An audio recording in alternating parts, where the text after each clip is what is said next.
লেপের যেদিকে লেপ দেওয়া হয় ওই জায়গায় আপনার আর কি রিংগুলো ঘন দিতে হয়। কলমের রিং বাঁধার নিয়ম তো হচ্ছে এল পরে ভাগ হবে। এল পরে তো ভাগ হবে, কিন্তু আমাদের এখানে লেপের জন্য আর কি। এখানে সম্পূর্ণ এভারেজ রিং বাঁধছেন কেন 4 ইঞ্চি পর পর? এখানে আপনার লেপিং জুমের জন্য লেপের যেদিকে লেপ দেওয়া হয় ওই জায়গায় আপনার আর কি রিংগুলো ঘন দিতে হয়।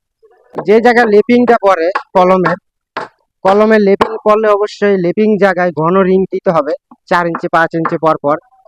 তো মূলত এই কারণে আর কি এখানে এভারেজ 4 ইঞ্চি পর পর রিং দেওয়া হয়েছে।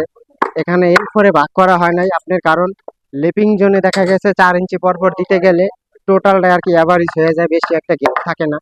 এর ফলে এখানে এভারেজ কলমে 4 ইঞ্চি পর পর রিং দেওয়া হয়েছে, কারণ যখন আপনার ভূমিকম্পন হয় তখন লেপিং জোনে টেনশন কাজ করে।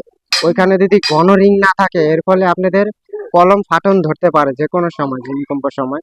তো অবশ্যই লেপিং জোনে ঘন করে রিং দিতে হবে। দেখা গেছে আমাদের দেশে এল ফোরে ভাগ করা হয়, যখন কলমের রড বাইন্ডিং করা হয় তখন এল ফোরে ভাগ করা হয়। এল ফোরে ভাগ করে দেখা গেছে মাঝখানে 7 ইঞ্চি 8 ইঞ্চি দেওয়া হয়, আর নিচে 4 ইঞ্চি 5 ইঞ্চি দেওয়া হয়।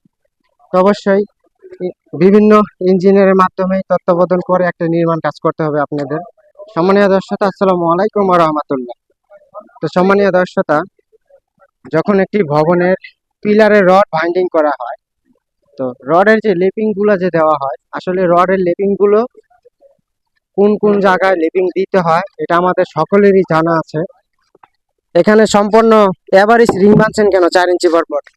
এখানে আপনার লেপিং জুমের জন্য লেপের যেদিকে লেপ দেওয়া হয় ওই জায়গায় আপনার আর কি রিংগুলো ঘন দিতে হয়, না হলে না, কলমের রিং বাঁধার নিয়ম তো হচ্ছে এল পরে ভাগ হবে।